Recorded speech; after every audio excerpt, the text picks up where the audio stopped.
I'm definitely putting you on the spot again. Yes.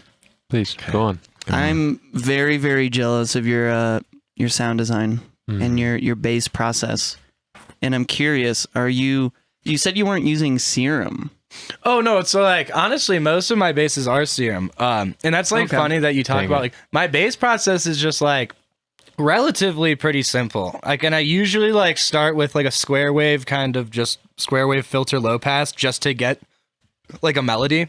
Like that's like get a general movement. And then if I like get to a point that I'm like, okay, the bass needs to be like cooler than this, I'll change it. But then sometimes I'm like, this riff is just carrying it. Like, and like, I don't know. I just like, I generally do a lot of Serum stuff. Like, I wouldn't say anything that I do is like super complex. Like sometimes like just harmonic, like distortion.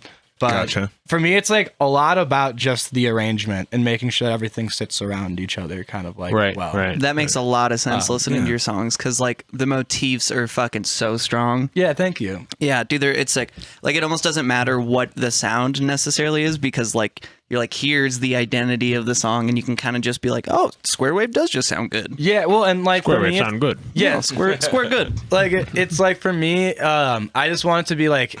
When I'm like, you're listening to the song, you know what you're supposed to be listening to. Like, you're like, this is the thing. Right. And like, you change that. Like, it's like, that's why I feel like some of the change ups get really hard because you're like, are like very evident because you have this one thing going and you're switching it to this next one thing. That you're like, oh, that really changes. And then it goes back. So like, it's just like constantly this like changing between one and like two things. And then there'll be like a third thing that gets changed. But like, keeping it very like, this is the thing they're supposed to be focusing on and not keeping like, because I think the bells really and whistle, the bells and like whistle music, where it's like tons of stuff is going on. I love that music. It's just never been like the way I think about writing music. It's same. I get it. I write very simple shit. Yeah, that's just like what I like. Naturally. Like it's kind of that just stems from what I like listening to. Yeah, so, like, which it does make sense because bands, it's all riffs. Yeah.